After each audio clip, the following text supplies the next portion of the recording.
રાજકોટમાં મકર સંક્રાંતિનો મહોત્સવ જામ્યો છે। મોટી સંખ્યામાં લોકો પરિવાર સાથે ધાબા પર પતંગ ચગાવતા જોવા મળ્યા। કોઠારિયા વિસ્તારમાં લોકોએ કાયપો છેના નારા લગાવી પતંગ ચગાવતા જોવા મળ્યા હતા। ડીજેના તાલે લોકોએ રંગબેરંગી પતંગ પણ ચગાવી છે। તો આ દ્રશ્યો રાજકોટના છે કે જ્યાં રંગેચંગે ઉત્તરાયણ પર્વની ઉજવણી કરવામાં આવી રહી છે। મોટી સંખ્યામાં લોકો આજે એકઠા થયા છે।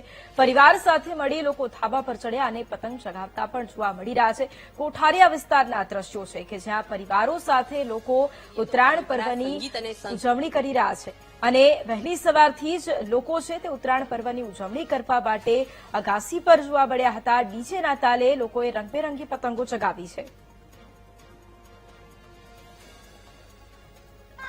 આજે મકર સંક્રાંતિનો પર્વ છે। લોકો ધામધૂમપૂર્વક અત્યારે જે પતંગ છે તે ચગાવી રહ્યા છે અને આ દ્રશ્યો છે કે રાજકોટમાં અત્યારે આ જે માહોલ છે તે જામ્યો છે। આપ દ્રશ્યોમાં જોઈ શકો છો મોટી સંખ્યામાં લોકો પોતાના ધાબે ચડી ચૂક્યા છે અને માહોલ જેટના અત્યારે અવકાશમાં સારો પતંગનો માહોલ જોવા મળી રહ્યો છે। પવન પણ સારો છે તે કારણે અત્યારે પતંગ રસિકોમાં પણ આનંદનો માહોલ છે તે જોવા મળી રહ્યો છે।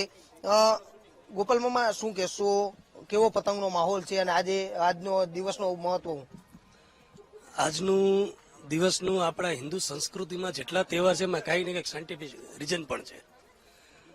આપણે શિયાળામાં કોઈ તડકો ખાતા નથી। તમે આ સંક્રાંતના દિવસે આખો દિવસ બહાર રહ્યો એટલે વિટામિન ડી ની જે આપણામાં ઉણપ હોય એ આપણે ઓછી થાય અને પરિવાર સાથે ખાસ તમે તહેવાર ઉજવો।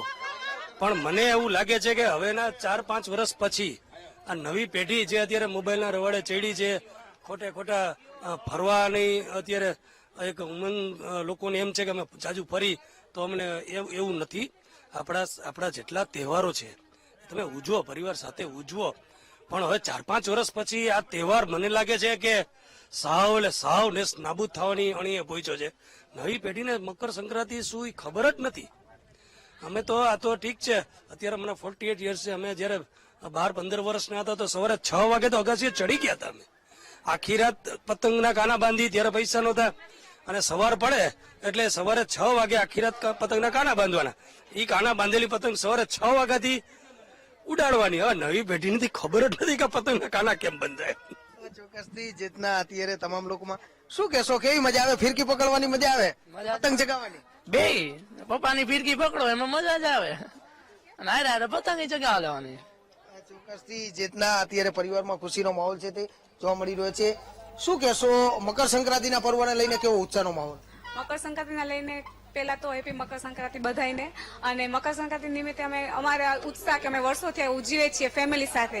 4-5 દિવસ પહેલા અમે ઊંધિયાની તૈયારી કરી। અમારા ઘરમાં જે પેઢી ચાલી આવે છે હજી અમે ત્રણેય એમને જ રાખી છે અને અમારી જે નવીઓ આવી છે 2 એમને પણ એ જ રાખ્યું છે કે અમે ઊંધિયું બનાવી, બધું સાથે બનાવી। આજે અમે અમારા જૂના જ એરિયામાં આવી, એટલા હાઈફાઈ એરિયામાં રહી છીએ, જૂના એરિયામાં આવી, આણી માળી ફ્રેન્ડ સર્કલ અમારી જે નવી પેઢી છે એ અમને આજ ખુશી છે કે એ આજે અમારી સાથે ઉત્સવ મનાવી રહી છે ફેમિલી સાથે। અને